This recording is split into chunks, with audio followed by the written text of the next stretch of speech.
മ്യാൻമറിൽ സംഘർഷം രൂക്ഷമാണ്. സൈന്യം ആശുപത്രിക്ക് നേരെ വ്യോമാക്രമണം നടത്തിയിരിക്കുന്നു. സംഭവത്തിൽ 34 പേർ കൊല്ലപ്പെട്ടു, 80-ലധികം പേർക്ക് പരിക്കേറ്റു എന്നും അറിയുന്നു. വിമത ഗ്രൂപ്പായ അരാക്കൻ ആർമിയെ ലക്ഷ്യം വെച്ചായിരുന്നു ആക്രമണം. അജയ് സുധ ബിജുവാണ് വിവരങ്ങളുമായി ചേരുന്നത്.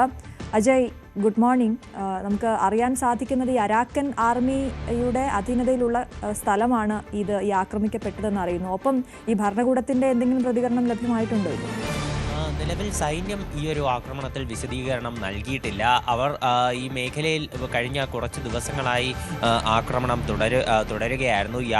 റാഖൈൻ സംസ്ഥാനത്തുള്ള മ്രൗക്യു എന്ന് പറയുന്ന സ്ഥലത്താണ് നിലവിൽ ഈ ആക്രമണം ഉണ്ടായത്. അവിടുത്തെ ഒരു സർക്കാർ ജനറൽ ആശുപത്രിയിലാണ് ഇത്തരത്തിൽ ഒരു വ്യോമാക്രമണം വഴി സൈന്യം തകർത്തത്. ഒരു ഫൈറ്റർ ജെറ്റ് വഴി 2 മിസൈലുകളാണ് ഈ ആശുപത്രിക്ക് നേരെ തൊടുത്തുവിട്ടതെന്നാണ് നിലവിൽ നമുക്ക് വിവരം ലഭിക്കുന്നത്.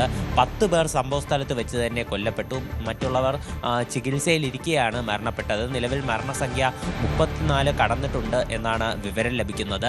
80-ലധികം പേർക്ക് പരിക്കേൽക്കുകയും ചെയ്തിട്ടുണ്ട്.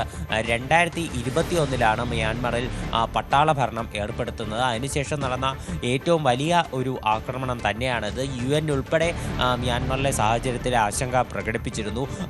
പിന്നാലെ ഇപ്പോൾ ഈ ഒരു ആക്രമണത്തെ തുടർന്നും നിരവധി ഇതിനെ അപലപിച്ചുകൊണ്ട് നിരവധി സംഘടനകൾ ഉൾപ്പെടെ രംഗത്ത് വരുന്ന ഒരു സാഹചര്യം നിലവിലുണ്ട്. ഇപ്പോൾ മ്യാൻമറിൽ തെരഞ്ഞെടുപ്പ് നടക്കാനിരിക്കെയാണ് സംഘർഷം വീണ്ടും രൂക്ഷമായിരിക്കുന്നത്. ഈ അരാക്കൻ സേന, അരാക്കൻ എന്ന് പറയുന്ന വിമത ഗ്രൂപ്പിനെ പിടിച്ചു നിർത്താനുള്ള ഒരു ശ്രമത്തിലാണ് സൈന്യം എന്ന് പറയുന്നത്.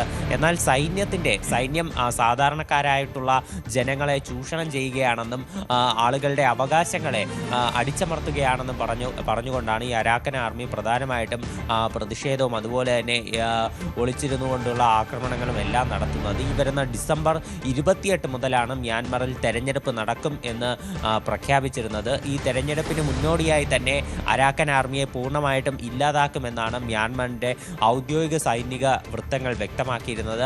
അപ്പോൾ ഇതിനെ തുടർന്നാണ് നിലവിലെ സംഘർഷ സാധ്യത അത് കൂടുതൽ വഷളായിരിക്കുന്നത്. ശരി, അജയ് സുധ ബിജുവാണ് വിവരങ്ങൾ നൽകി. അജയ്, തുടരണം. മറ്റൊരു വാർത്ത, അമേരിക്കൻ പ്രസിഡന്റ്